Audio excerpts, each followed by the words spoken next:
a moment, we're going to have BJ come up. He's kind of the one that had a lot to do with most of us being here today, some of the things they've seen in their dairy. And he's going to share a few words with us.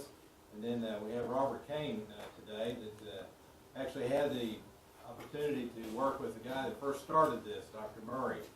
And he spent several years with him, and so that we're going to get a lot more information on what all this works, why it works, all the different areas it's worked in. Be able to answer any questions you might have, I hope. Have you ever been stumped yet? Not yet? Okay. Anyway, my name is Terry Siemens. I'm the distributor for the C90 in this area. I live over by Claremore. And I've been asked several times, why did I ever get started in this to begin with?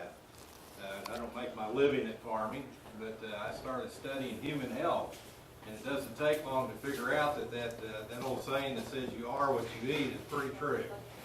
And so we started researching soils and what we need to do to grow better food, because you're not going to get it at Reese's or whatever other Walmart store you go to. And it didn't take long to find out that part of what we're missing are minerals in our soils. And so that's how I got started in this. Now, personally, I come from a biblical worldview, and I think the reason why all those minerals are out in the ocean has a direct result to Noah's flood. But during the time that the whole world was covered with water, for about a year, that most of those minerals leached out of our soils, and that's why they're sitting out in the ocean. Some people may or not agree with that, but that's what I think it is anyway. And so being able to take that and then put it on our soils, we've seen some good results where I live. I have 40 acres, raise a lot of kids, 7 of them, and but also some cows and chickens and so on, and hay. And have had good results with all of those. So we'll keep this kind of informal. If you have some questions, something that comes up, you need clarified, whatever, don't hesitate to stop us and ask a question. And Mr. BJ, come on up and we'll let you talk a little bit. Yeah, I still have the same concept as Terry, that let's go back a little bit. We all can read the literature where it shows that the chemical ratios of this sea salt is about the same as it's in blood, and that it's the same as it's in the tree saft out here in the grass. So this Dr. Murray, friend of Robert's over here, decided that if everything operates off this, then this is the way God intended it to be. And out in the ocean, that's true. The fish out there don't have cancer. They don't have diseases like what we have here. But we do. And so like Terry said, we're missing that here. If it's just as simple as to take this sea salt and put it on our ground and bring everything back to like it ought to be, then why don't we do it? If God intended for us to do it, wouldn't He make it simple for us? I think so. And further than that, here's Mr. Robert Kane to back up everything else we hope we said right. I think you covered it all. I'll just take questions now. No, it's a real pleasure to be here, and a really nice turnout, and I hope I can share some information with you all today that you'll find beneficial and hopefully take home with you and share with your family and your friends, because this is it's a concept. It is a product that, of course, you have to, we have to make it somewhere and bring it to the country and then bag it and then ship it to you. But the whole premise behind it is the concept of remineralization and getting the minerals and trace elements back into the food that we eat, and that we, if we're farmers, that we grow for the consumers, whether it be crops or cattle or sheep or goats or turkeys or chickens or whatever it might be. And on top of everything else, this will make your farm more sustainable, your garden more sustainable. It'll make your pocketbook fuller. You'll have more money. It increases your production. It just benefits the farm in every way imaginable. And then beyond you on the farm, it benefits the consumer. So we'll get started with that. With regard to what BJ said, and what Terry alluded to, yes, the flood was a enormous thing, and a lot of minerals certainly were lost when that event occurred. But if, Dr. Murray actually told me when I met him many years ago, if you stand on the banks of the Mississippi River in New Orleans for 24 hours, you'll watch the equivalent topsoil of a 120-acre farm go by every 24 hours. And that's happening not only in the United States, that's happening all over the world, where you're losing billions and billions and billions of tons of topsoil with all those minerals and trace elements back into the ocean all the time. So the concept of what we're going to talk about here today is, it is very simple, and it's very effective. We're just trying to bring back these minerals. We don't really want a tsunami or another flood to cover the earth to remineralize us. We can just bring it back and spoon feed it back to the soil and back to our crops. A little bit at a time, and it's a very, very effective and efficient and cost-effective way to do it. Go to the first slide. So this is basically SeaAgri, my mission statement. I want to improve farmers' profitability, and I want to improve the soil that you farm in, and I want to improve the health of the human race. And this is what Dr. Murray basically shared with me, and once I tasted a tomato that was grown in a fully mineral-rich, nutrient-dense solution, and took a bite of that tomato, that was it for me, for my entire life. I had to share that taste, what that did to my brain, with every person on the planet if it was possible. So this was the man. He was a medical doctor and a research scientist. It's kind of unusual. He had about, I think, 117 patents when he died in 1982. He was responsible for V8 juice, the use of whey in a lot of the products that we drink today, all kinds of different things he was involved in. But what he was most concerned about was the fact that he couldn't make people well. And he saw the onset of the pharmaceutical industry right after World War II. And you know, everybody jumped on the bandwagon. But the pharmaceuticals, the drugs, they don't make you well. They just Band-Aid it. It's not getting to the root of the problem, and he couldn't figure out why he couldn't make people well.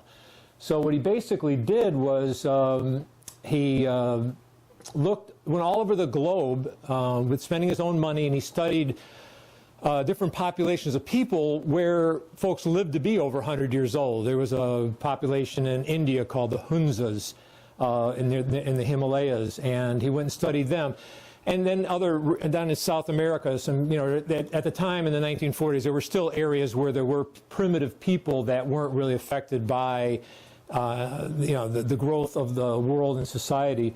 And what he basically found out was that they lived in a closed environment where they cared for their soil, they composted, they remineralized.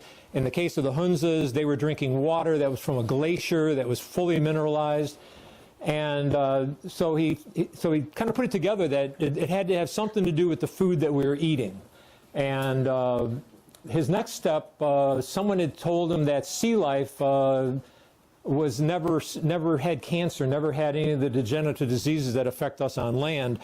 And so he actually, again, with his own money, he got on fishing boats and went out into the Atlantic and the Pacific, and he dissected fish that the fishermen caught, looking for tumors, looking at their arteries, looking at their hearts, all of their internal organs, and he just couldn't find any disease or any malformities.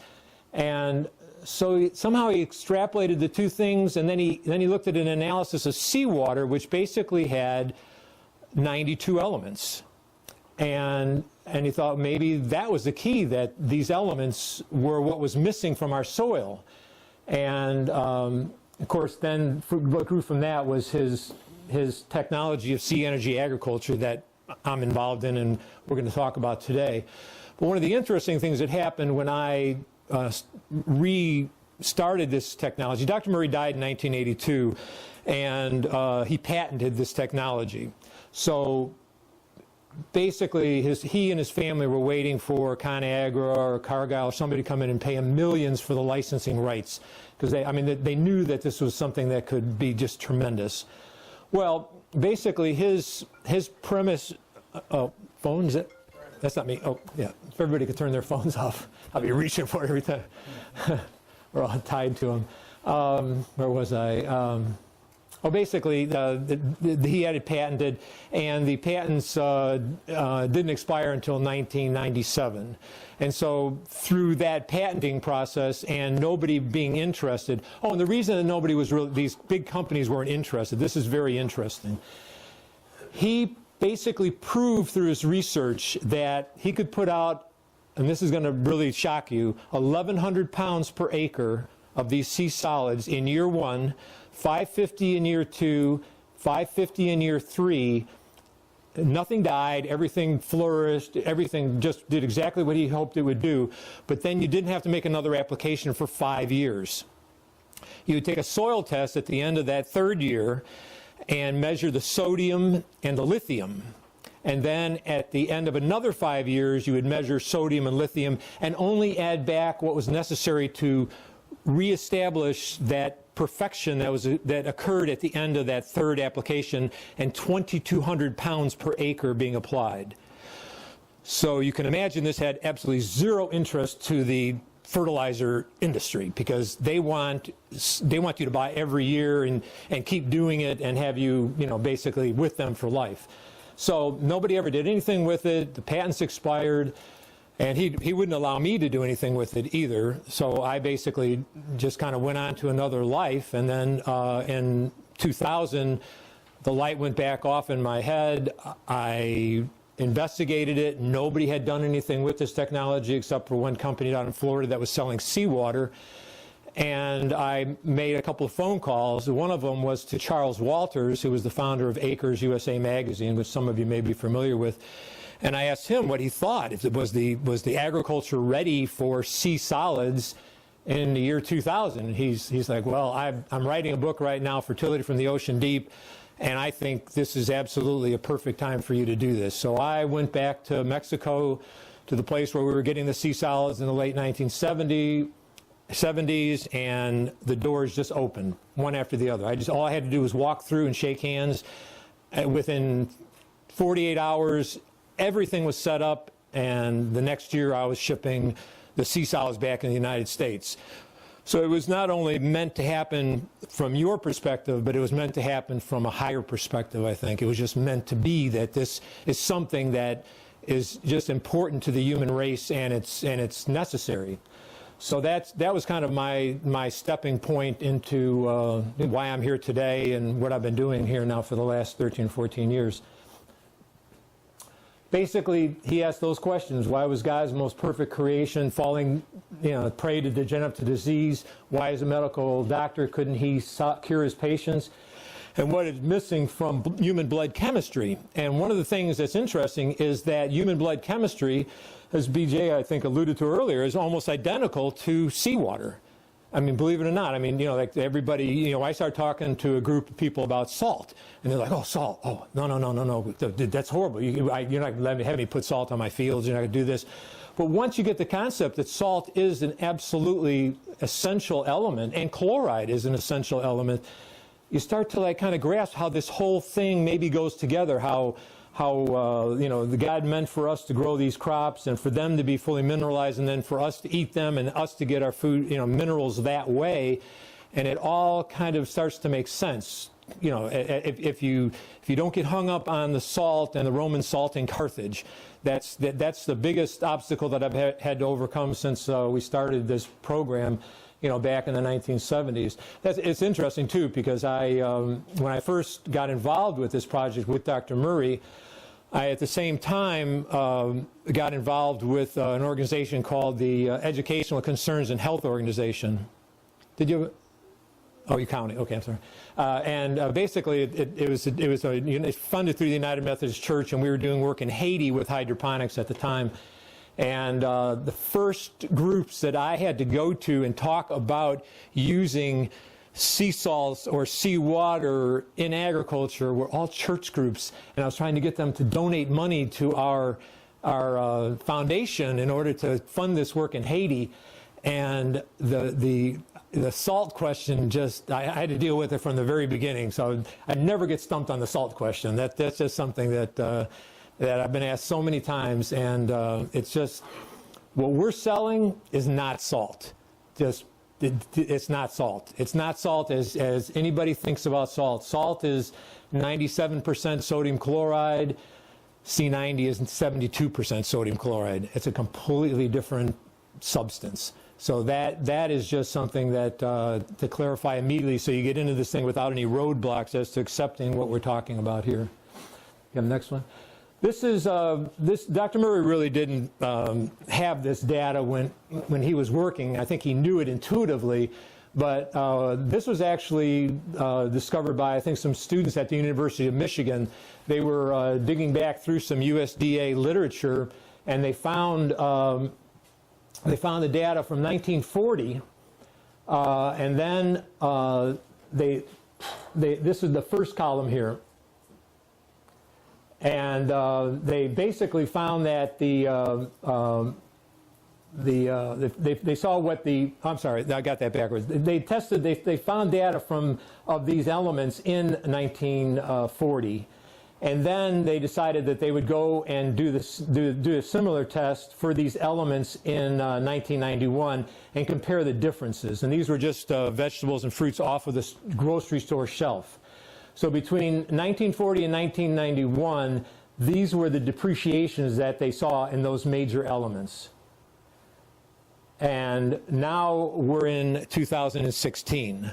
So where do you think it's gone at this point in another 30 years? It's going down again. Oh, we don't. Probably all gone. Yeah, I mean, okay. And the other thing is just for example, when I started this business in 2002 or 3, everybody was talking that 1 in 7 of us would die of cancer in our lifetime. I think this year they came out and said that 1 of 2 of us is going to die of cancer. So there's something that's happening with the minerals and trace elements and our ability to resist disease that is getting much, much, much worse. And we have to do anything that we can to remineralize ourselves and remineralize our fields and the food that we eat in order to combat what has just happened naturally. And also, I think what has happened is a lot of it is caused by the advent of the use of herbicides and pesticides and the depreciation in the soil and the suppression of elements and the unbalance of minerals and trace elements in the soil that is causing, some of these elements just to not be available like they were in the past. Next slide. So this is the analysis of seawater. As you can see, there's basically 92 elements that are present and accounted for. Go to the next slide. He concluded that the human health was directly related to soil fertility, that soil fertility was decreasing at alarming rates, the minerals and trace elements are washed in topsoil into the ocean, and that ocean water contains all elements necessary for plant and human development. And then in the next slide, basically the seawater, the elements are the same as proportions as human blood. Basically it contains all of the elements found in the Earth's crust. When I brought my first samples in the United States, I had them analyzed by the University of Georgia in the soils department, and the guy analyzed it, and after he provided me with the results, I said, "What did you think?" And he goes, "It was the most interesting substance I've ever analyzed." And I said, "Why?" And he said, "It's because with the analysis was exactly what I would have expected to find in the Earth's crust," which just completely blew my mind, because it was exactly what Dr. Murray talked about. All of the minerals and trace elements that we know about all originate in rock. And when rain falls, it's more alkaline and hits the rock, and it causes the rock, which is more acidic, to break down, and then the minerals are released. So all minerals and trace elements originate in rock, and then eventually they find their way back into the ocean. In prior times when we didn't have when we had flooding of fields, from rivers and so forth that we've pretty much eliminated today, a lot of those minerals would get washed up and left in the floodplain areas where was some of our most fertile cropland. But of course today even that has been stopped, to where we don't even have that going on. And then the seawater elements actually sustain biological life, and that's another interesting concept, because in seawater not only are there 92 elements, but there's over 50,000 organic compounds. And those organic compounds basically stimulate the bioflora, microorganisms on plant tissue, in the soil, and in the digestive system. So you have life-sustaining goodness in the minerals, in addition to the minerals and trace elements. Next slide. So basically, as far as the C90 sea mineral solids, low sodium, which we talked about earlier, 28 to 30% sodium, 100% natural.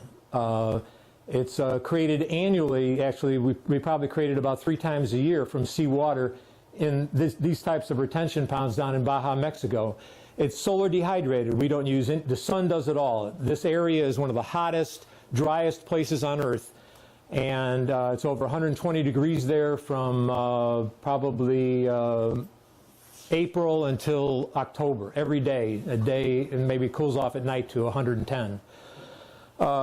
There's 92 minerals and trace elements, over 50,000 organic compounds, the biological life from the sea. It's interesting, when we flood the retention pond, this is actually salt, and we allow it to come in on top of it, but we let the salinity of the seawater increase to a level to where it doesn't melt the sea salt that's underneath, so that we get actually layers that form when it comes in. And as it's drying, we have this beautiful bloom of where it turns almost red. And then that turns more gray, and then it basically becomes a salt as it goes. 99% water soluble. It would be 100% water soluble, but where we create this is a desert, and we have windstorms, and wind carries the sediment. Basically, the entire area, we're almost 12 miles from the Sea of Cortez, and it's in an estuary that is about a foot below the sea level, and the tide basically comes in over, and goes, it saturates and it goes out, and then it comes in a little bit further and saturates and goes out, and it does this maybe 3 or 4 or 5 months in a row, and then it's saturated enough and we get enough tide and we get a wind behind it, and all of a sudden it blows it over, and it just floods into the estuary. And all of this area out here that appears to be desert in the background, that basically fills up with about this much water, and you see no desert for about, I don't know, maybe 30 days, and then it seeps into the earth, and then in the meantime we have let it go into our retention ponds. So we can't actually promise 100% water soluble. So if you do decide that you want to use this product and you want to spray it, I highly recommend just working with it a little bit and figuring out ways to deal with it. Sometimes it'll come and it'll be perfectly clean and you won't have any sediment at all. The next time it comes, there may be some sediment. So you just have to kind of get used to working with it. But spraying it is extremely effective, and both from a cost and a application method. And again, offers multiple application methods. This product can be used as a broadcast fertilizer. It can be dissolved and sprayed on, and it can also be used as a livestock mineral, just solely probably the only mineral that you need to give the animals, because it's got everything in it. And then it also works in compost and compost tea, just any way that you can incorporate it into your farming or gardening operation, you'll find benefit. So the salt, basically essential for biological life. Deficient in most crops and soils. As you saw in that first slide, how the sodium had depreciated. Now the chemical fertilizers that have been used since the 1950s, ammonium nitrate, potassium nitrate, even today the sodium nitrate, these are all salt products. The only difference is that we're disclosing that we're a salt product, and you got to be careful with it. The commercial fertilizers that they really have just been, just spread it. All of a sudden you're getting hot spots, nothing will grow there. So it's just the type of a thing where you have to be cautious with it, but it's effective if it's used correctly. So you can raise your sodium levels, and basically, from what I'm told by a lot of the soil scientists today, is you would like to see your sodium at about 3% or 30 parts per million. And if you do a soil test, you'll probably find that you're less than 1%. That's what we're seeing in most agricultural soils on this side of the country. When you get over into some of the areas more west where the groundwater has more alkaline, it has more mineral, then you may find that the sodium in the soil is a little bit higher. Basically, when you use a sodium product, it neutralizes soil acidity. The pH of C90 C mineral is basically about 8.3% dissolved in water, so it's more on the alkaline side. It increases the soluble phosphorus and potassium. We have a lot of farmers that use the product and then report back that they have phosphorus that's available. And if you've looked at a soil test, you'll see that you have phosphorus and you have unavailable phosphorus on most soil tests. And for some reason, it actually helps to release those elements and make them more plant available, possibly through the improvement of the microbial populations that I think do a great deal in helping to release elements in the soil. Enhances root growth. We've got tests done where we see that just a small amount. I have a turf study that's being done right now in Georgia, and we used 1 ounce per acre as a foliar spray, and basically had a noticeable difference in the fibrous root growth of the plugs that we pulled on our first trial. And again, I say that the application rates that we come up with they're extremely low compared to what Dr. Murray used. 50 pounds to 80 pounds per acre is a lot different than 550 pounds per acre. I have had a number of customers that read Dr. Murray's book and they applied 550 pounds per acre for 4 years or 3 years, and I haven't heard from them again for 5 years, not because they went out of business, because they remineralize their soil and they don't need any more. Next slide. So this is basically the periodic table. All of these elements are known by science, and all of these elements are in seawater, except for the gases. We believe that every element on this chart should be available in some form in our soils and to our livestock and in the food that we eat. I mean, even arsenic is necessary in trace amounts. And what is important is trace elements are trace elements. We don't need a lot of them, but we need them to be there. And you can get into toxic situations, but C90 is not going to cause a toxic situation with any heavy metal ever. I mean, it's just there isn't enough there to make a difference, and nobody's going to be putting on enough. Next slide. These are the elements that are actually known to be essential for plant and human health. Basically, this is where we stand with our science today, and the trace elements that we've basically been added to this list over the past 40 or 50 years basically have been put there because deficiencies occurred, and they found out that by replenishing that particular element, that it would eliminate some plant issue or from a human health issue standpoint. At the current rate, we're discovering another element to be essential at the rate of about 1 every 10 years. So if we're correct and every element is essential, it'll be 400 years before science is going to let you know that. That's the time frame that we're looking at here. So basically, from the standpoint of what this versus what we're presenting, why take a chance? Let's just do it. You know, it's easy, it's effective, and it's cost effective. There's no reason really to not give it a try. Next slide.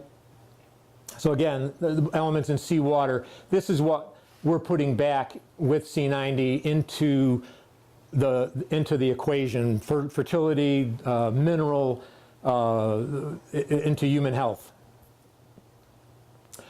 So basically, as I said, these are the different ways that you can incorporate this on your farm. You can broadcast it and till it into the soil. You can broadcast it, as Terry was explaining to me earlier, broadcast it right now. Go out there and just spread it right over frozen ground, and it'll just melt as there's moisture available and just go into the earth, and it'll work its way down into it. You don't have to till it in.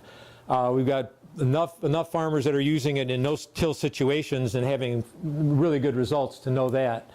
You can use it in, if you're a row crop, you can use it in banding and row support. It can be dissolved and put right down with the seed, as little as like 6 to 9 pounds per acre in whatever volume of water that you would use. And you can also band it 2 by 2, which I don't think that's being done too much anymore.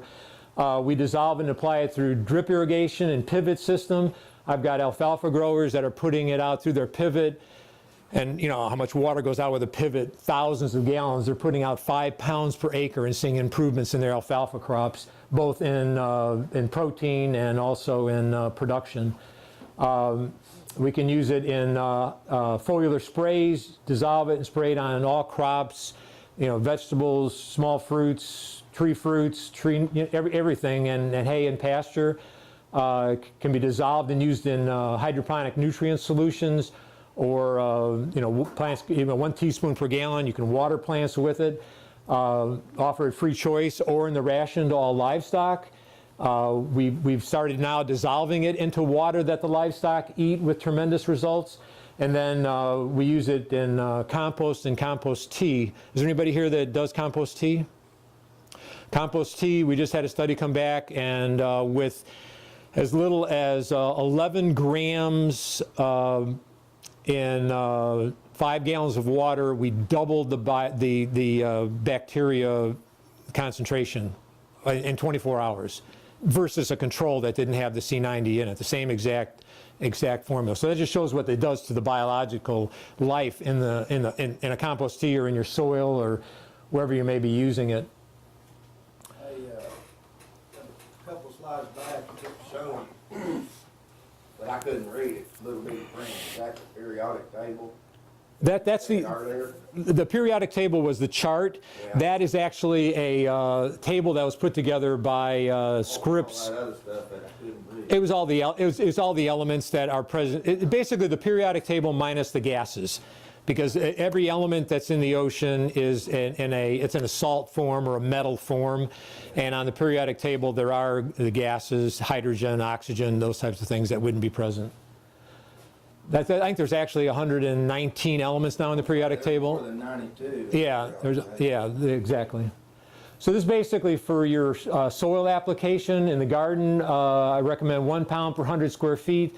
That is the equivalent of 550 pounds per acre.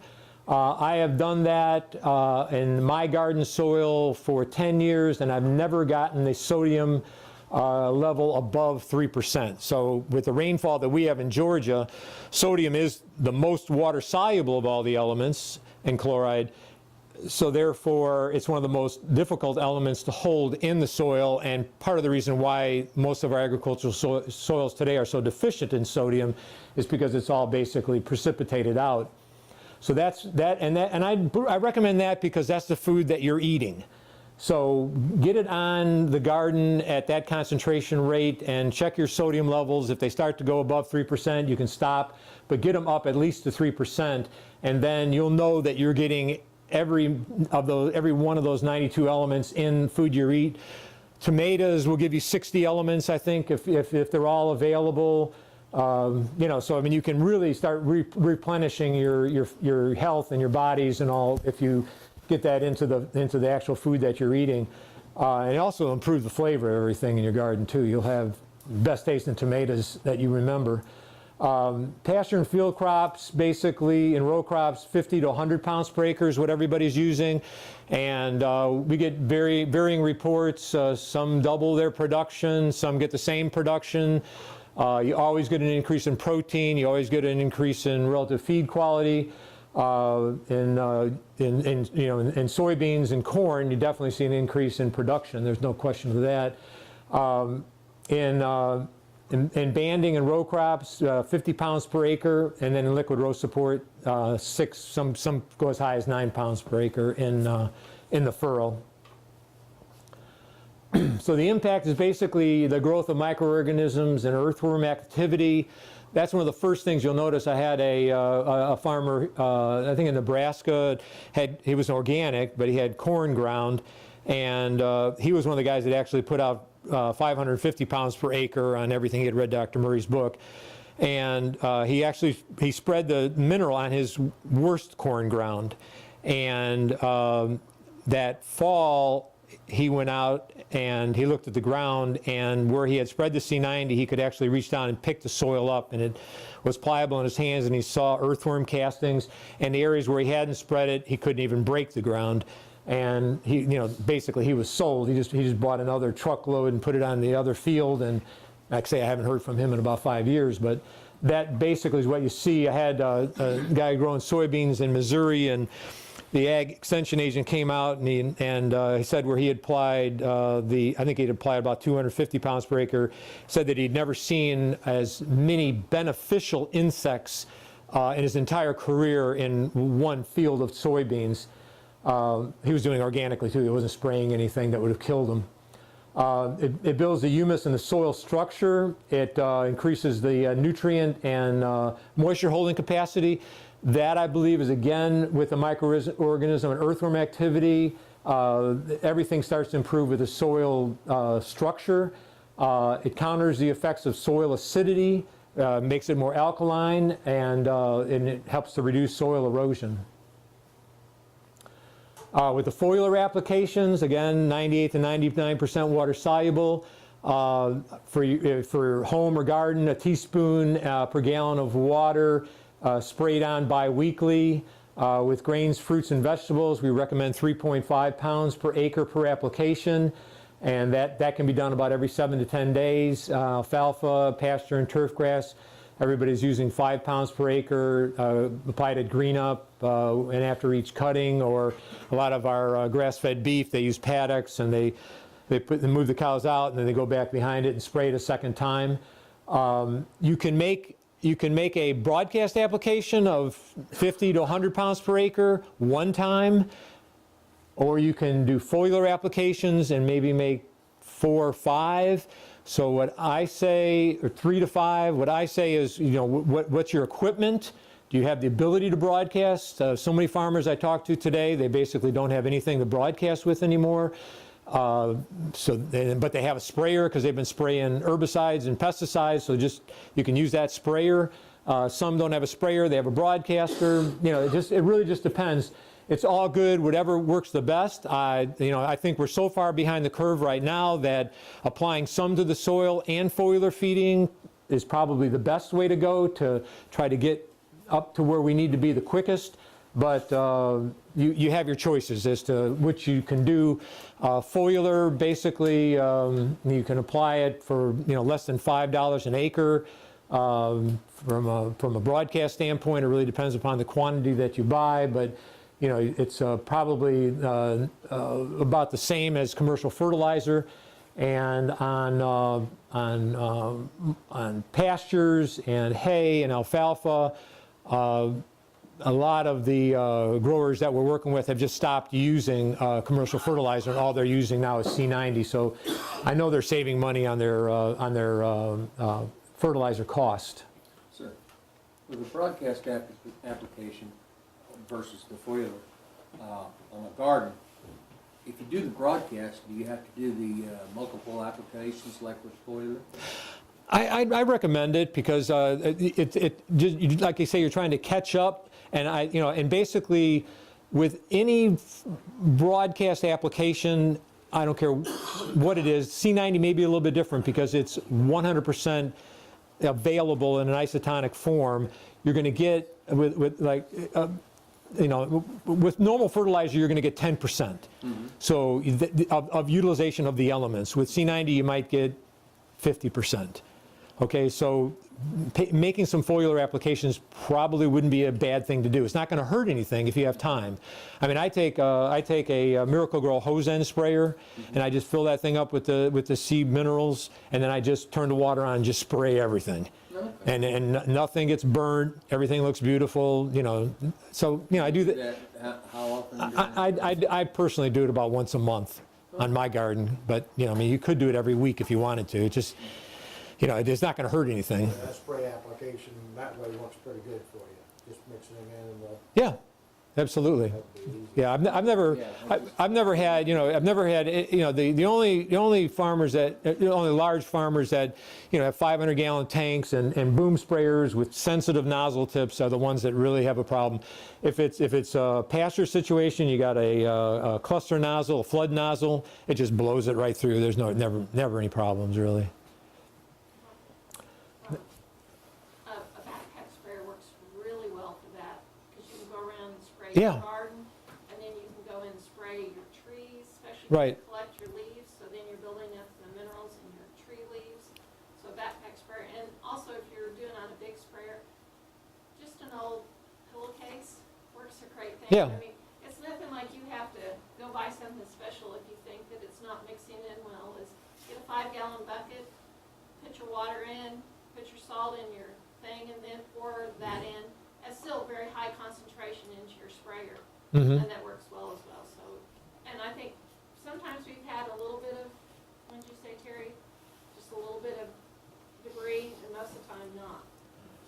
Well, they've always have screens in all sprayers anyway. It's just that it may, you know, like I say, sometimes you can get some, you know, we'll get some out of the mine that there's a windstorm the night before they collected it or something. So you can have a little bit more than another time. You never know. A lot of our growers are using nurse tanks. Maybe you have a 275-gallon tote around the farm and you just put it up on sawhorses or whatever and just fill that thing up with water and put the mineral in it and then siphon off of that.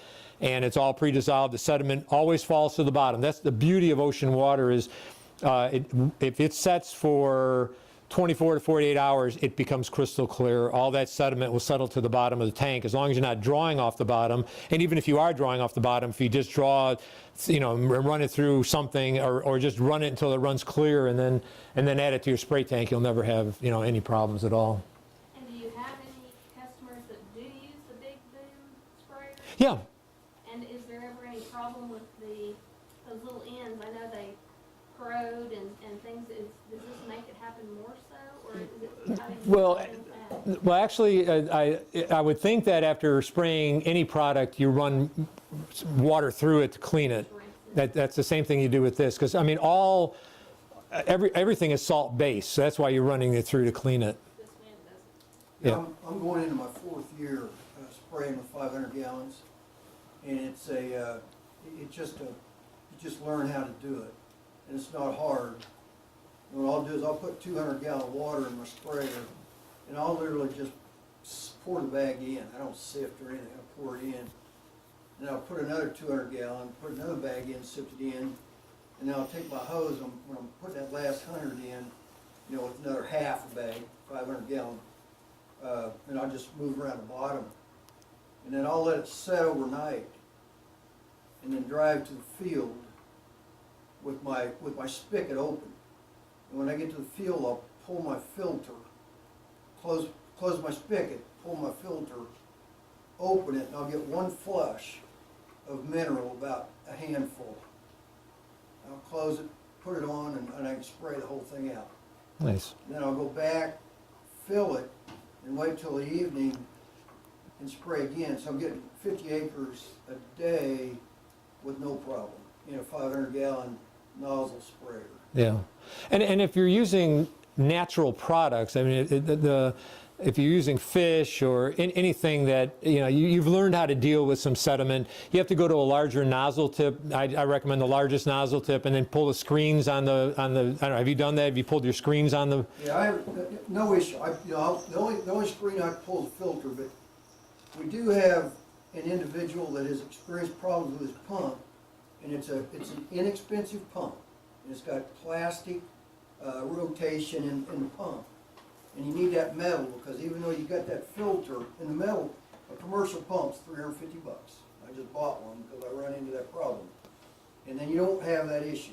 Yeah. So if you want to spray it foliar, when you buy your sprayer, ask for the commercial pump, change out that cheap pump. Yeah, and I can back up what he just said, because I did trash 2 regular black iron pumps. And then, so when I went to the stainless steel Roundup Ready pump, everything was fine. Everything's fine. Roundup Ready, a salt-based product. Exactly. This was back in 2006. I had, right when I was getting going, this fellow had bought the product from me. He bought a truckload, actually. It's grass-fed beef in Alabama. And he broadcast a C90 and then made a foliar application. He had been using a product called Neptune's Harvest for about 5 years. But he'd never seen this happen before. And after he made those 2 applications, the broadcast plus the foliar, he went out one morning and he ran back and got his camera and took the picture.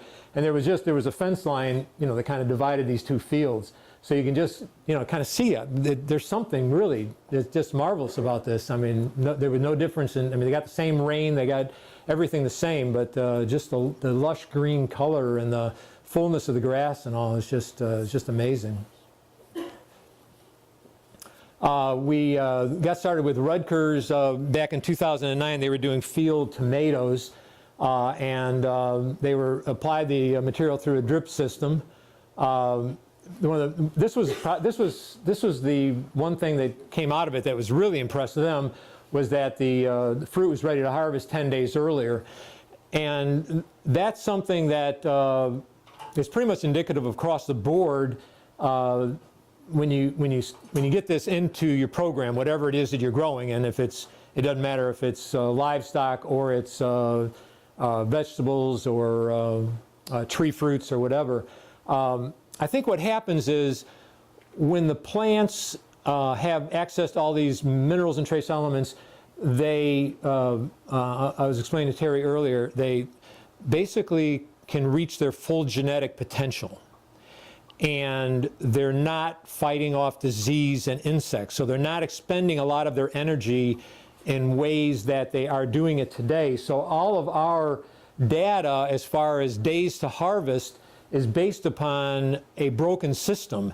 And when we get all of these minerals and trace elements back into the equation, things are going to happen that are unpredictable beforehand, but make perfect sense after it's done. And the fact that the fruit comes in 10 days earlier is just basically because the trees and the plants are just reaching the end of their life cycle quicker because they're not spending so much time trying to get better from being attacked by whatever it might be. We saw an increase in production of 10%, had less disease problems, and also it was interesting, this was done, Rutgers, Campbell's is right there, and their executives came out and did this, a blind test taste on the tomatoes that they grew. And we won the taste test 3 years in a row, but they never called me. Never called. Terry and I were talking about this earlier too. This back here is a garden, and this is one of my first customers in Alabama. And these are not his cows. This is his garden, and he had gone out there and spread it by hand over the garden and felt like he had applied enough, and he had maybe a quarter of a 50-pound bag left. And so he just dumped it over the side of the fence along this area here.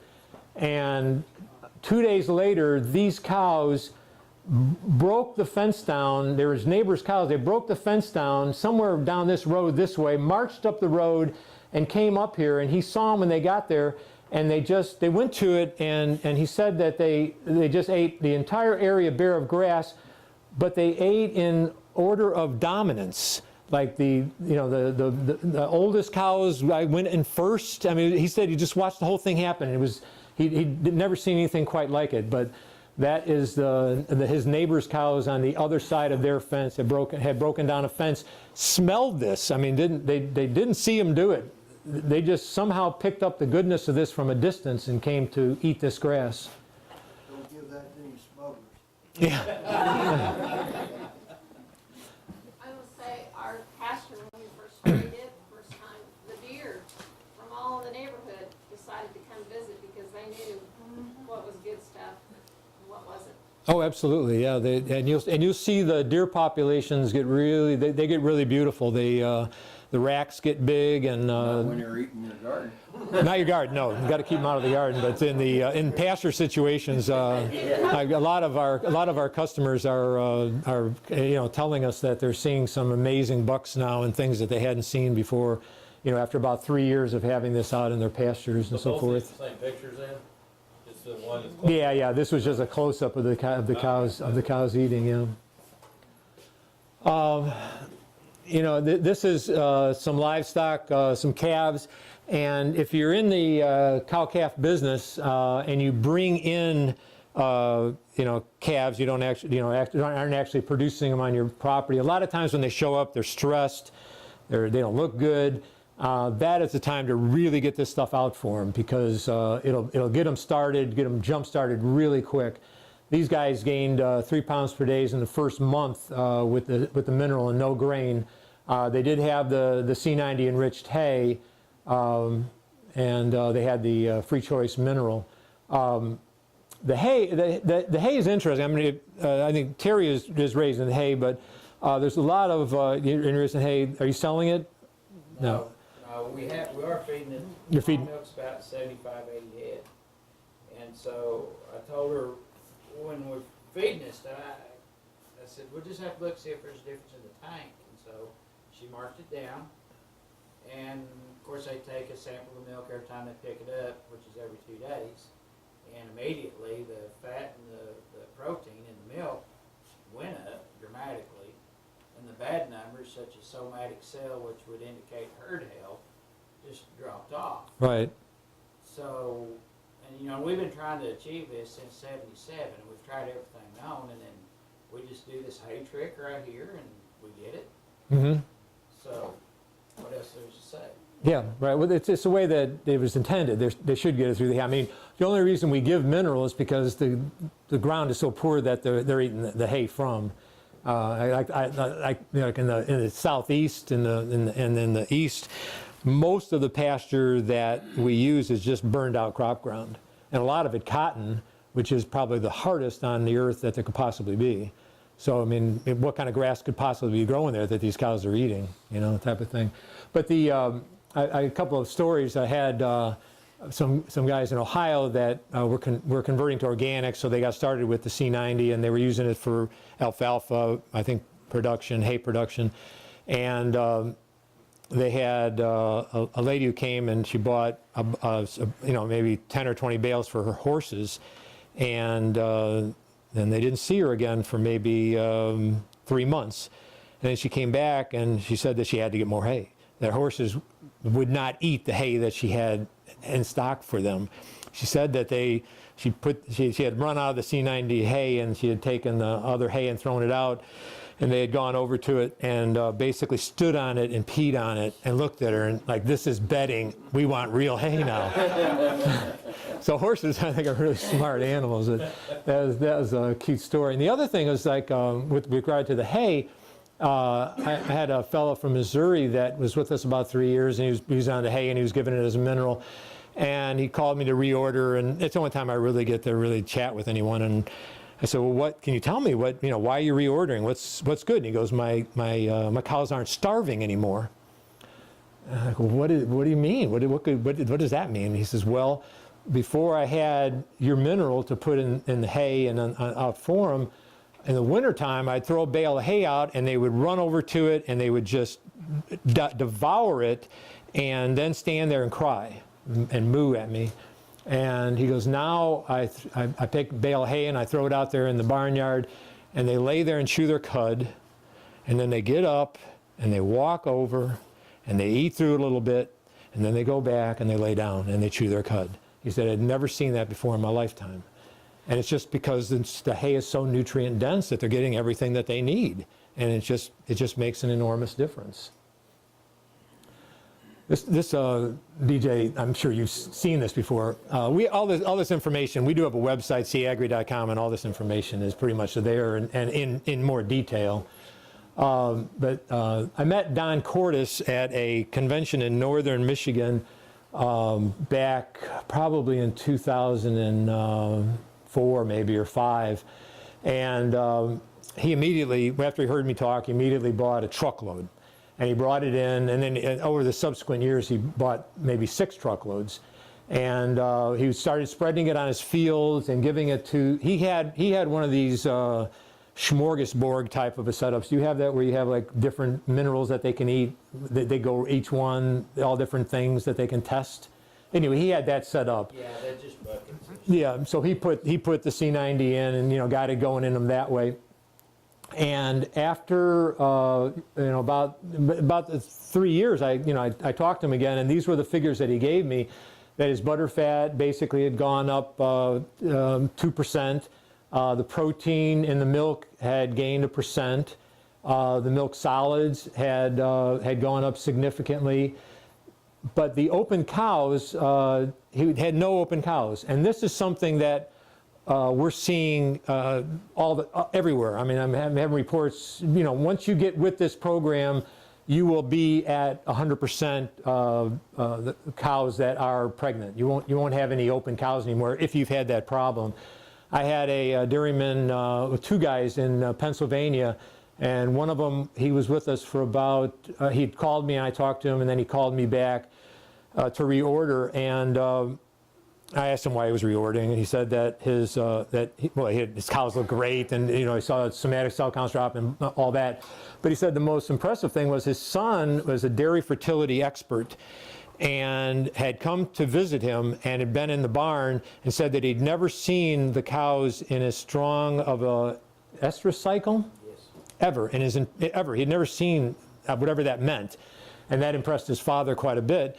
And then another fellow, I think they were neighbors or whatever, who had gotten with him and gotten started on it. He had 8 open cows and put the mineral out for them, and within I think 4 weeks or 6 weeks, only one of them was left open. They had all accepted. So he was thrilled because he was ready to sell them. He wasn't even going to keep them anymore. And then the freshening and the lowest calf mortality. I've got a dealer up in northern Arkansas, Jerry Joe Harris, he's been putting out, I think, about 80 pounds to 100 pounds per acre for the last 3 years. And basically, no calf mortality. It's just made his life so much easier. And he had 3 sets of twins, and they all lived this year, which he thought was pretty phenomenal. This was a guy in organic, I think it's sheep. In it's it's up in Gainesville, northern Florida, or just on the border there with Alabama, and he was using another product, kind of a fish product, and then he incorporated the C90 into his mineral program and into his foliar program, and he basically saw amazing differences really quickly within about about 3 or 4 weeks. He saw the baby lambs, get growing in size better than they ever had before. And then on top of that, the taste of his meat. He was selling it, all of it was going to restaurants in Alabama and Florida, and they were paying a premium for it. But once he got the minerals into it, they just told him that it was the sweetest meat that they had ever tasted. And now he basically, he can't raise enough. He's got orders that go way beyond what the demand is, which is being reported by a lot of folks, even with beef. They're finding that people really appreciate the flavor more of this, of the meat once it has all these minerals and trace elements in it. This is some research that we completed our first study a year ago in northern Arkansas, and we just closed out a second one up in Canada. 0.02 grams per day. 0.02 grams. I want to show you what 0.02 grams is, just so, because it's mind-boggling even to me. We're putting it in the water that they drink. They're not. This has been a struggle for me since I started the business, is trying to figure out how to get into the confinement chicken and turkey business, because everything is supplied by the, Purdue or whoever it is, and they won't let you add anything to it. So this right there, that's about 2 grams. That's what we're putting in the water for these chickens and turkeys every day. Okay, and with that, and basically in a flock of, say with the chickens, 26,000 birds over a, I don't know how many days they grow them out, 6 weeks, or I don't, yeah. They're using one 50-pound bag. One 50-pound bag. The full-scale weight 5 to 10 days before they're. And the interesting thing about this was one of my guys in southern Georgia. He was actually penalized because the birds were too big when they came to pick them up, because they know from what they're feeding them and all of their statistics that in exactly this many days they're going to be this weight, and they were all overweight, and he got penalized because of it. But they were fully grown 5 days earlier. He couldn't get them to come and pick them up when they were ready, because they have their trucks scheduled that they're going at these certain times. However, in turkey production, it works fine because they don't mind an overweight bird. 16% improvement in daily weight gain, 4% less feed consumed, which equated to a savings of $1,700. And 2 to 5% reduction in mortality rate, and 1% reduction in mortality rate equates to about $250 savings for these guys. So, I mean, these guys are very, very happy. They couldn't be any happier because of the minimal investment they're making, and the return is just so significant, just with 2 grams per day. It's amazing. Should they be feeding more or not? No, this is it. I mean, more might hurt them. It's just this is all that they need. It's just basically, it's like when you put it in the water, it's like they're drinking from a glacial stream, like it's coming down from the Himalayan mountains, and they're just drinking that water, because the water that we're giving them is not mineralized to that extent. And then this is basically compost and compost tea. We're putting 3 pounds in 2,000 pounds of compost material. It just blasts the microbial populations, and the material finishes in 6 to 8 weeks earlier. I had an Amish dairyman up in Mexico, Missouri. And I went to see him, and he had 3 windrows set up that were about maybe this wide and about that high, and 2 of them looked like decomposing stable matter, which they were, and the 3rd one looked like earth, and they were all the same age, and the 3rd one he had used about 5 pounds, or in that row he had put a 50-pound bag and just mixed it in, and it made that big of a difference in the microbial populations. And the compost tea, basically a pound per 100 gallons in the brew, 24 hours, doubles the bacterial and the protozoa populations. So it does the same thing in the soil. It does the same thing in the animal's gut. Everything improves when these microbial populations are working correctly, and the correct bacteria populations are at work, not the negative ones.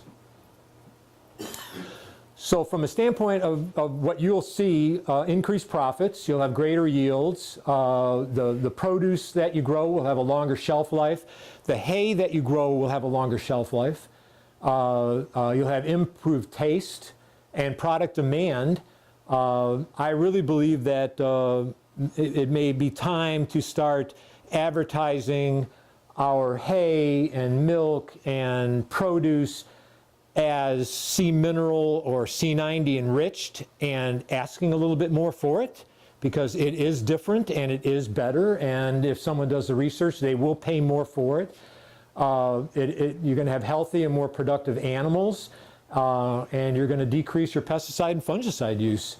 and basically know that you're improving your family and community health.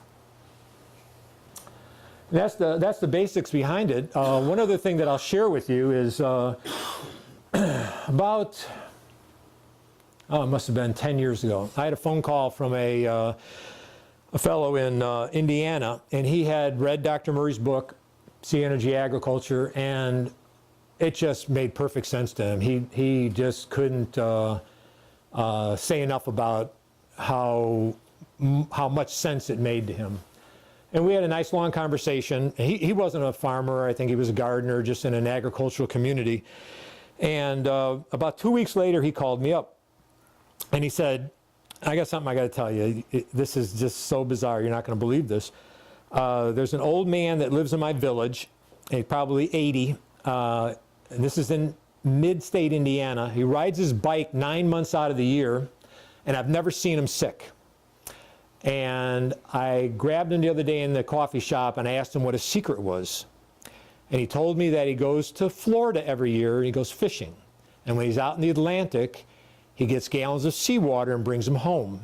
And he takes 1 teaspoon of seawater every day. And that's the only thing he can attribute to the fact that he's never gets sick.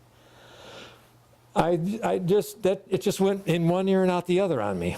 And I never really thought much more about it. And then about 2 years ago, I was on the internet and I was reading and I saw this article about Himalayan salt, which is a product that comes out of Pakistan.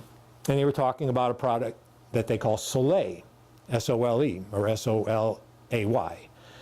And basically you take, they were suggesting to use the Himalayan rock salt, but you take the salt, sea salt, and you put it in a jar of clear water, and you super saturate it. What I do is I put about maybe a quarter of a cup in a pint of water, and I let that set overnight. I stir it up, and it's cloudy and all, and then after about 24 hours, it'll settle out, and if you see the white crystal still on the bottom, then you've made seawater. You've made a supersaturated seawater solution. And then it gets perfectly clear. There may be a little sediment on top. You just spoon that off. And I started taking a teaspoon of that in a warm glass of water every morning about 2 years ago. And I have not had a cold since I started doing it. I just had, I've been on it, and I always had a cold or two every winter. I travel all the time and everything. So I want to share that with you. I had a question. Using this sea salt for fertilizer, whatever, we have a couple of weeds out of the ranch that I'm working on in mother-in-law's place. Red sorrel and some plantain. These kind of weeds thrive on high acid soil. The pH isn't high enough. Will it bring the pH up, or help you balance your pH? I've been told it balances it, but you want to get rid of the weeds is what you're trying to accomplish? Yeah, get rid of the weeds. Yeah. I don't know. I haven't had, it seems like when the soil corrects itself and the mineral trace elements get back, a lot of the weed pressure goes down, but I've never effectively used it as an herbicide, except if you want to get rid of a weed and you want to just put a bunch of it around it, it will kill it. I can tell you that. But on a big field, I don't know, how that would work. But I've had farmers tell me that they've used it in combination with some of the herbicides, and after a couple of year period, they had eliminated some of the more noxious weeds, at least in southern Missouri. So that's something. But mini grass, you need about a 5 to 6 pH, and our pH is lower than that. It was down where the red sorrel. We just killed the mini grass out. It just smothered it. I got you. Yeah. The thing that was smothered, the mini grass is tough. Well, again, the pH of this is 8.3, which is very alkaline, but are we putting enough of it out there to actually impact the pH? It's at 50 pounds per acre. I really don't know. You'd have to experiment with it and see. That probably wouldn't be near as effective as shooting lime out there. Yeah, but actually one of the interesting things with lime is a rock powder. And as being a rock powder, it has to be broken down by microorganisms in order for the goodness to be released. Right. If you combine the C90 with that kind of an application where it feeds the microbes, then those microbial populations will expand and you'll get a lot more benefit from the lime quicker than you would if you just put it out there. I mean, a lot of times with lime applications, they're talking thousands of pounds per acre. Yeah, I mean, I'm thinking that that could probably, if you incorporated that with the C90, you probably get the goodness with a whole lot less, or a lot quicker if you use the same amount. They're calling for us, 1 ton to 2 ton per acre. Yeah, I know, that's not unheard of, but And then there's 1,000 acres out there dedicated. yeah, right. I mean, it's fairly inexpensive. It's $10 a ton or $20 a ton. Well, except for the trucking. Oh yeah, they have it put out there, right? Yeah. Yeah, I don't know exactly, how all I can say is experiment with it and see. If it does something positive, then it's going to be a very economical way to do it. But if it doesn't work, you still got the minerals out there. Good. Yeah. But anyway, with regard to this Soleil, I highly recommend that you give it a try. Basically, 1 teaspoon a day of that seawater solution provides you with 20% of your daily sodium requirement, so it's not an overabundance, and definitely something to give it a try and see if it gives you some benefit.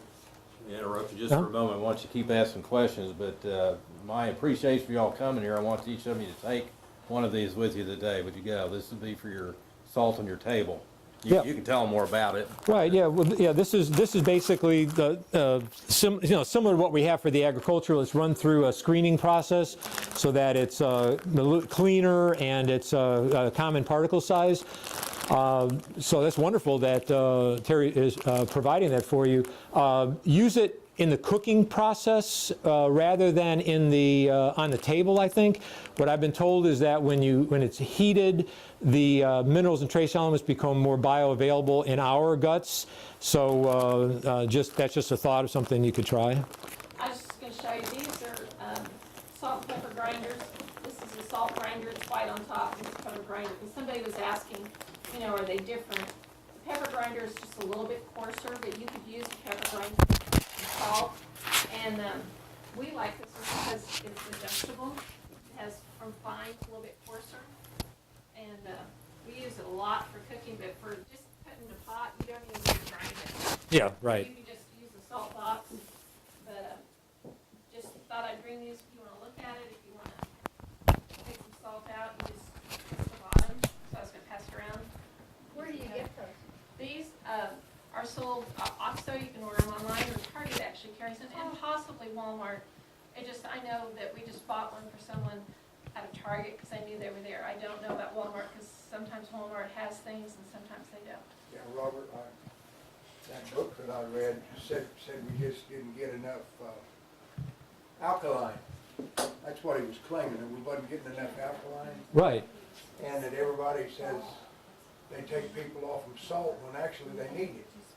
Well, yeah, but I mean, pure, processed salt is actually toxic, but sea salt, in its form, is lower in sodium chloride and has all the minerals and trace elements and much more alkalizing. Yeah. A lot of other doctors. Yeah. In other words, that was his philosophy. All right. I don't know where he got his salt at, but that's basically what it was saying. Yeah.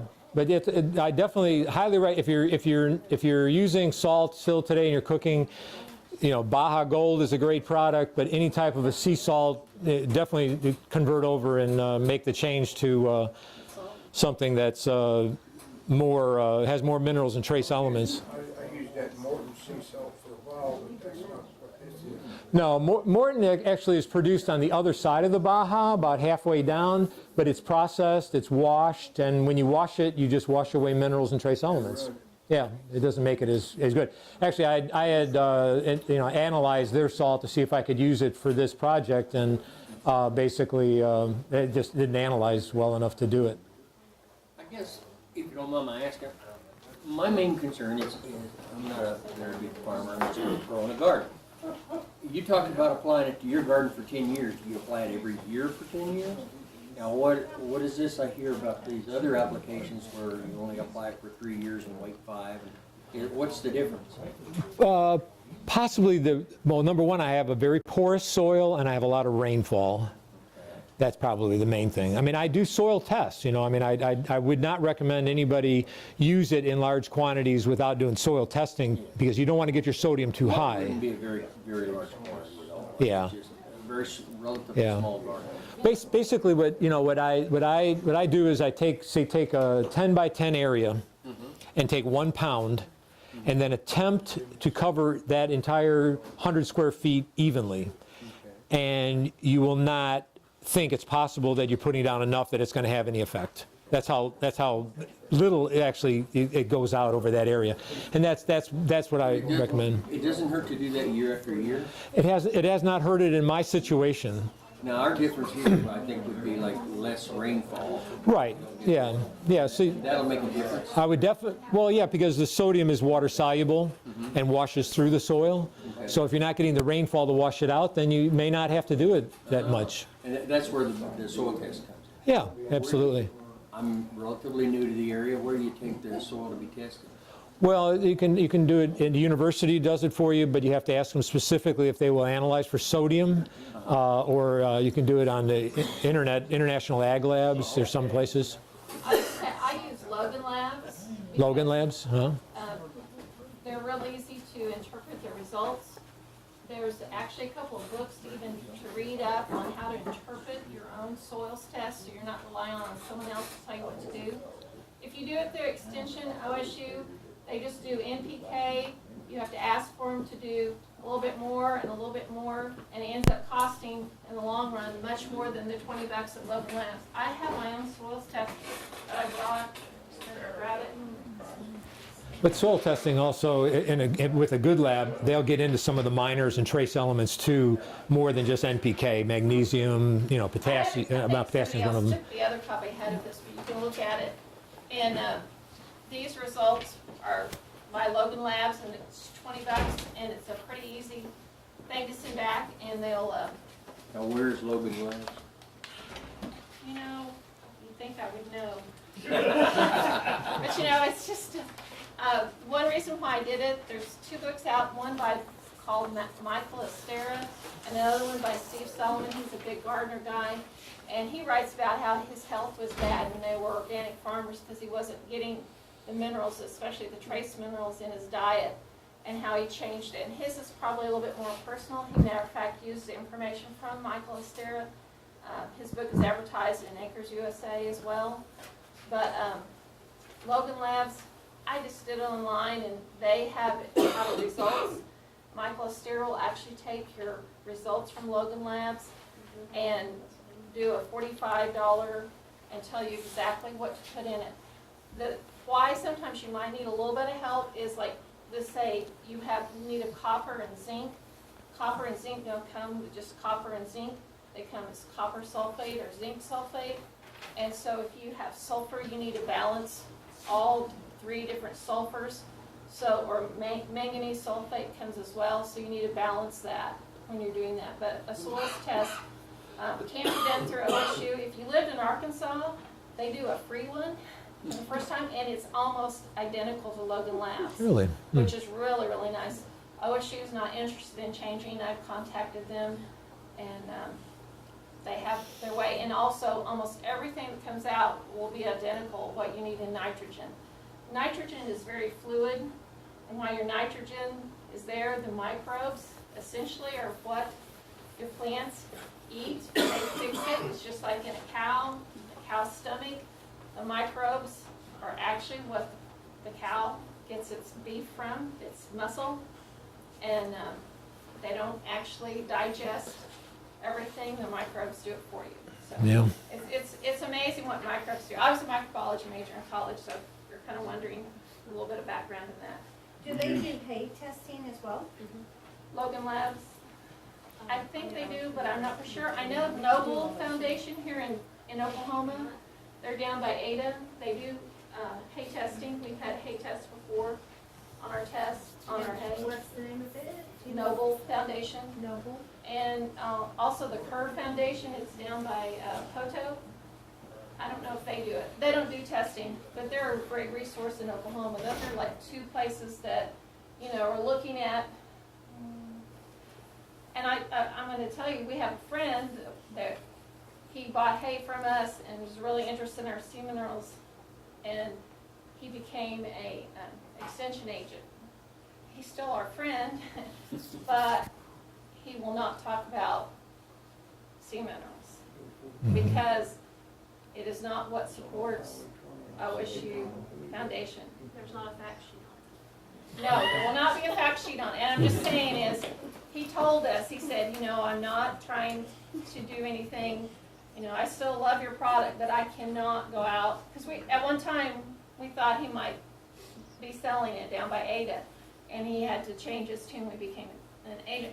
And that's just, a matter of money, because they don't get their money from SeaAgri yet. They might, when it gets a little bigger, they get their money from the oil industry or the Yeah. chemical industry, whichever one you want to put, or the gas industry, so kind of give you an idea. Yeah, so you're not going to probably find an extension agent in Oklahoma that's going to be gung-ho on it. I'll tell you another source, maybe a conservation man in Oklahoma might be a little bit more knowledgeable if they are at all. But I'm just warning you ahead of time, if you go talk to your, extension agent, that's not on their agenda. Yeah. So, and it's nothing probably personal or whatever, it has to do with who pays bills. Yeah, exactly. How did you get your calcium magnesium so perfect? There's just We have a pile of calcium out in my pasture. Mr. Joe Esposito is a great friend of ours, and he has another friend that has high calcium, and we've done our whole pasture with calcium, and also I put it on my garden. nice. And the biggest thing about, I would say, as far as like going out and searching out minerals, is there is really hard to find, you can find a little bag, it's still watermelon or whatever the, tractor supply here.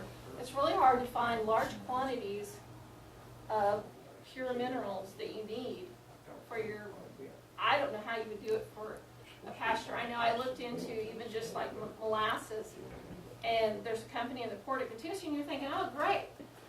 Well, they only sell it by the railroad car or the barge load at the time. Yeah. And they don't, it's liquid, so they don't, in Illinois, they sell it by that. So a lot of it is possibly a group of farmers getting together, putting their resources together. I know that we were part of a group that got a semi-load of soft rock phosphate, how many years ago? 10 years ago, maybe. And what we did is a group of us paid for our part, which was, how much percentage would you say it was, all the farmers that got together? 75% maybe? At least 75%, and we got a local farm supply company. It was still watermelon out of Claremore, and they took the rest and they let us unload it there, and then we went there and loaded it and took it home, but we paid for it up front. And then they had a little bit to sell, and they, less than a few months, had sold out completely of soft rock phosphate. So it's one of those things that people kind of going to have to say, like sulfur, we were really deficient in sulfur in Atwoods. I don't know if you guys have Atwoods, where we do, we have Atwoods.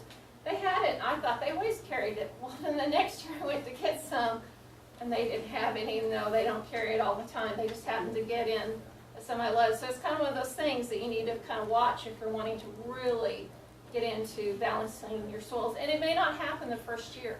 It takes a while to build up. But I was going to say, the sea minerals are what really help everything. And the processed chemicals of when a microorganism acts is it needs all the processes at one time for that to be well. Now, does that mean it does okay? It's just like some of us aren't as healthy as others. We're still functioning, but we're not like that Olympic athlete. We don't have all of it. So it basically makes that micro Olympic athlete and prepares your soil, which then prepares your animals. And, especially cattle, if you've ever seen the inside of a cow's stomach, the stuff, and it's amazing, the microbes in it. It's just huge.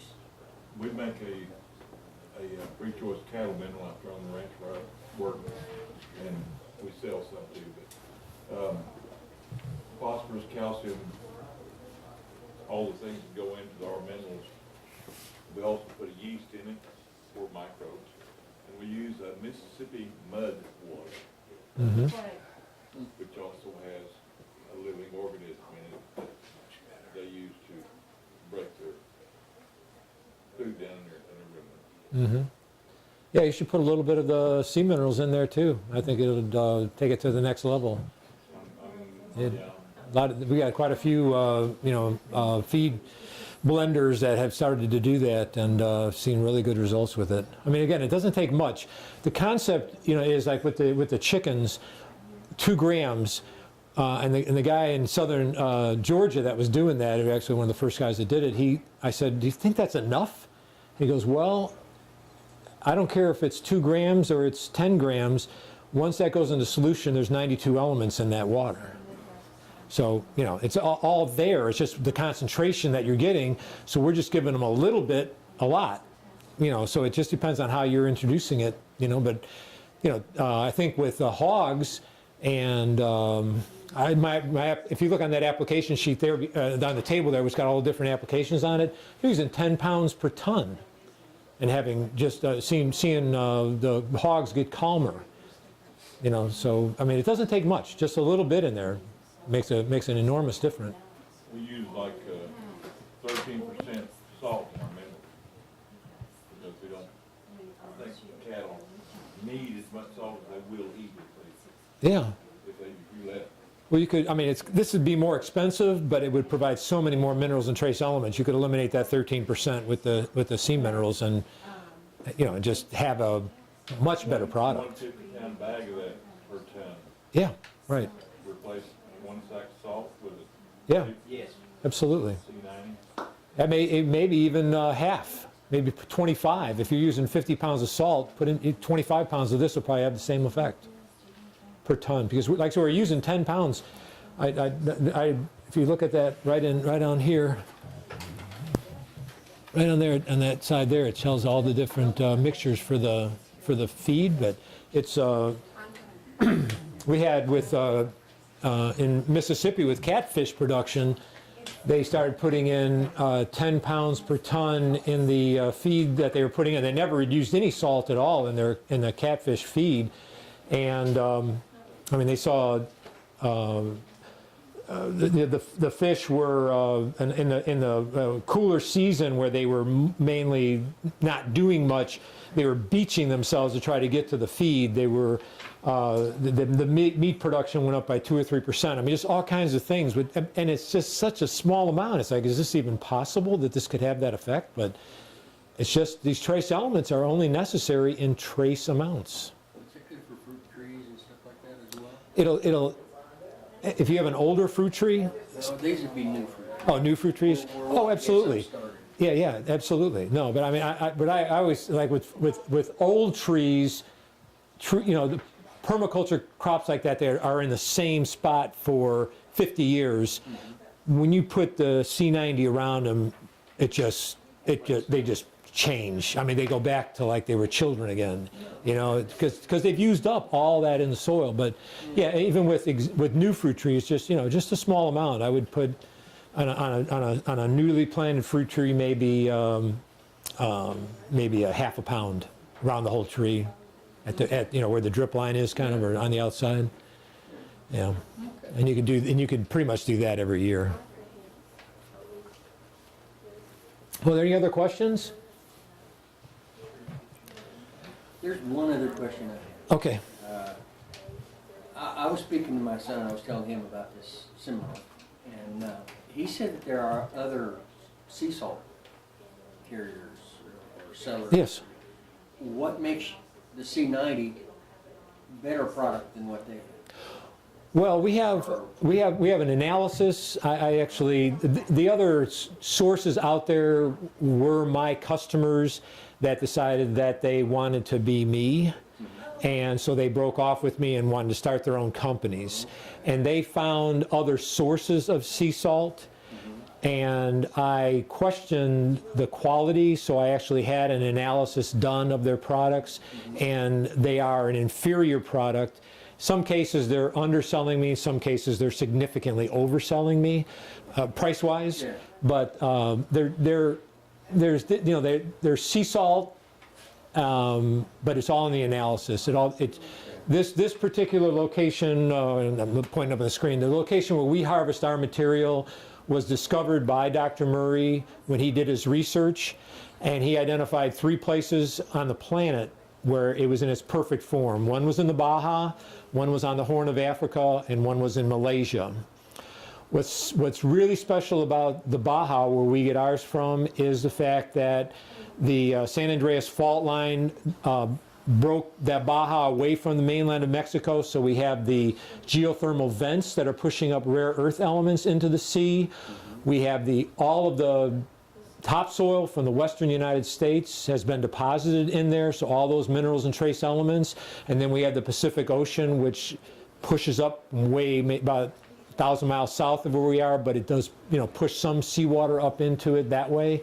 So we have this conversion of all these different properties that make it significantly more mineral rich than anywhere else on the planet, I think, except for those other locations.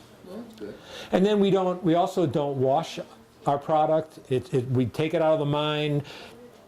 What we have been producing until this year was basically just straight from the mine, and it had different particle sizes. About 50% of it was fines, and there were some variable particle sizes. Now we're screening it, but we don't wash it. It's not heated. It's just the absolute pure stuff. Basically, what it gives improving particle size. Yeah, ratios. the particle, so there won't be any big chunks in it anymore. It'll just be all about a number 3 or 5 screen or less. Yeah. I heard that, I was like, yeah. So, but that's the main difference. And you'll notice also that our product has a kind of like the Baja Gold. It has a little bit of a golden color to it. I noticed that. And that's the earth. That's the earth, this rock dust. BJ, when he came over and visited with us and told us about this and everything, he gave us a little sample. He had, it's pure white. What's the difference? It just depends on if there's been a sandstorm at the mine, I think. Oh, okay. Okay. That's what I was wondering. Yeah. Stuff, he gave us, just a little bit to get us. Yeah. I've seen some of yours come in pink, actually. Yeah, that's a natural. It is 100% natural, so I can't guarantee the color. I was looking for front end loader parts now. Yeah, right. Yeah. Yeah. Color might come from the trace minerals of iodine. Yes, there is iodine in it. There's gold in it. There's silver in it. Yeah, I've actually some alchemists were trying to figure out how to get the gold out of it, but it's parts per billion or parts per million. Have you talked about the Baja product? The Baja Gold? Yeah. Not much, just a little bit. Well, I hadn't heard of it. I was just curious. What's different? Is it just finer? Well, it's the screening process. Okay. It's screened down to a certain particle size, which eliminates some of the sediment and different things. And it's got an FDA approved label, and it's in a stand-up bag. There you go. But I don't want to take anything away from the Baja Gold, but any of the salt that we have, you would not be worried if your grandchild went and ate some of it. That's what we did. We just took it out of the sacks, and we had a coffee grinder. We throw it in there and then did it that way. No, actually, the reason that I came up with the Baja Gold was because I had so many farmers and cattlemen that were calling me, telling me that they were trying to take their sea solids, fertilizer, or livestock mineral in the kitchen, and their wives are like, no, get it.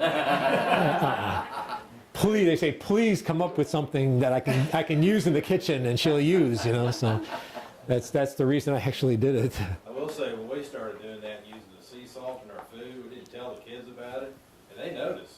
Yeah. They asked me, why does this taste better? Right. We were surprised. Never even thought of that. Yeah. Yeah. It does improve the flavor, there's no question. I mean, the fullness of it is what you taste. It's not sodium. I think that we crave sodium in the sense of salting our food because our brains are where's the minerals, like where's the beef?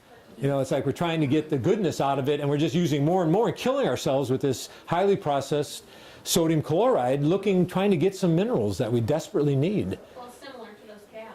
Yeah, exactly. When you're getting what you need, They'll eat too much salt. Yeah, Burn the kidneys up.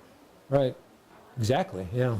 Will a horse pace itself, free choice? Can you give it free choice to horses? I've been told they do. They will pace. I've been told that, yeah.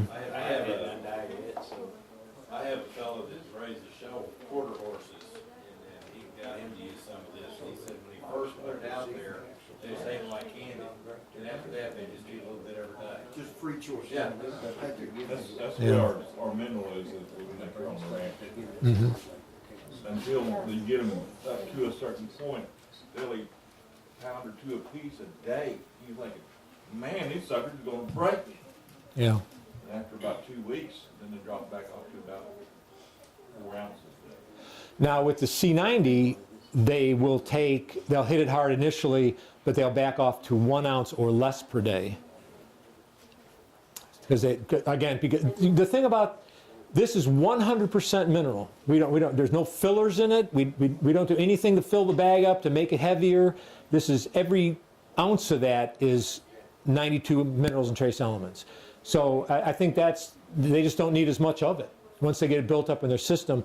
One vet that I talked to, he said that with a cow, he said, by the time that the solution reaches the third stomach, it's just seawater sloshing around in there. They just made seawater inside their bodies. So I mean, I don't know if any of you ever heard of Gary Zimmer from up in Wisconsin, BioAg, or he has a company. He says that some of you may be familiar with Redmond salt. That's a product from Utah that's mined out of the earth. And he said that the combination of Redmond salt and kelp equals C90. So, if you're using those two products, you could eliminate both of them and use C90. And kelp has gotten very expensive. It's about $2,000 a ton now. What's the 90 cost? $1,000 a ton. $1,000 a ton. Yeah. As much. Easier to apply now. Now, if you're buying it a bag at a time, it runs $40 a bag. If you're buying it by the ton, it's $25 a bag or $1,000 a ton. How big is the bag? 50 pounds.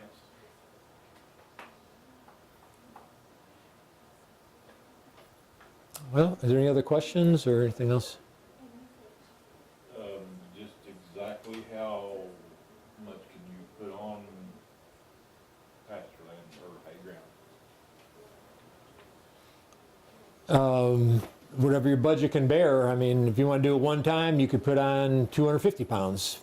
If you want to do it just the minimal amount, you can spray 5 pounds. If you want to do it just conservatively, 50 pounds. That's what I did on my place, native grass where I'm at, and I put down 50 pounds. First year I sprayed it, and trying to do that 3 times was more than I wanted to do. So I thought about doing it dry, and just doing it once was a lot more attractive to me. So I've done that 3 years, and I'm on my 4th. But each year I've gotten more hay production off the crops that I've done there. That's better. I'm anxious to see what happens year 4 when I don't put anything down.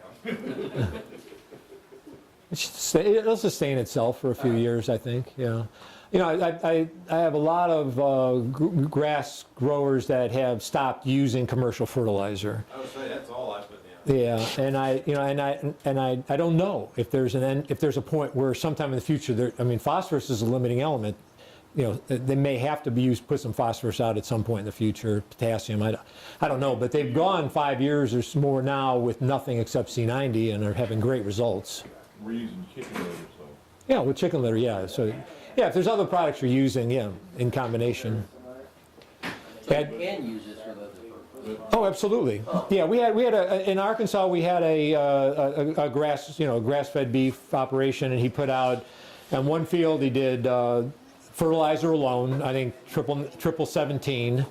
On another field he did triple 17 and sprayed 5 pounds per acre. And in another field, he sprayed 5 pounds per acre and didn't put out any. And the field that he sprayed, only the C90, equaled the commercial fertilizer, same production. The one that he did the combination of the two, he doubled his production. Oh no, and he did a third field where he used half the fertilizer in the C90, and he got 50 50% more than he did with the C90 alone or the fertilizer alone. So, yeah, I mean, it can be an added to it. It can reduce the amount of fertilizer, save some money there. But I think we've got, because of the fact that when you apply commercial fertilizer, you're going to utilize no more than 10% in the year of the application, we've got a lot of that, except the nitrogen maybe, built up out there in the soil. So you could stop, fertilizing and just use the C90 for a number of years and take advantage of all that storehouse of energy that's out there. Another thing that the sodium does is it adds to the electroconductivity. And when your sodium is extremely low, you haven't got it happening. The sodium potassium pump isn't working anymore.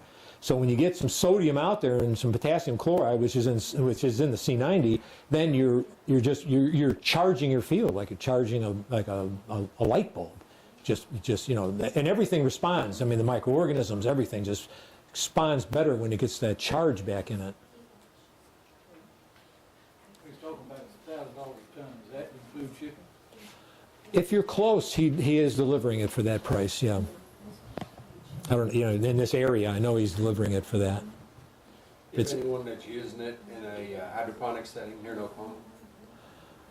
No, hydroponics has been tough to break into. I mean, Dr. Murray basically, and I worked on the hydroponic farm with him. We called it the Seaponic farm and had beautiful results. But hydroponic growers have their set formulas, and they don't like to really alternate. They don't, they don't want to mess with anything because they got that. It's all working. So I haven't really been able to break into much hydroponics.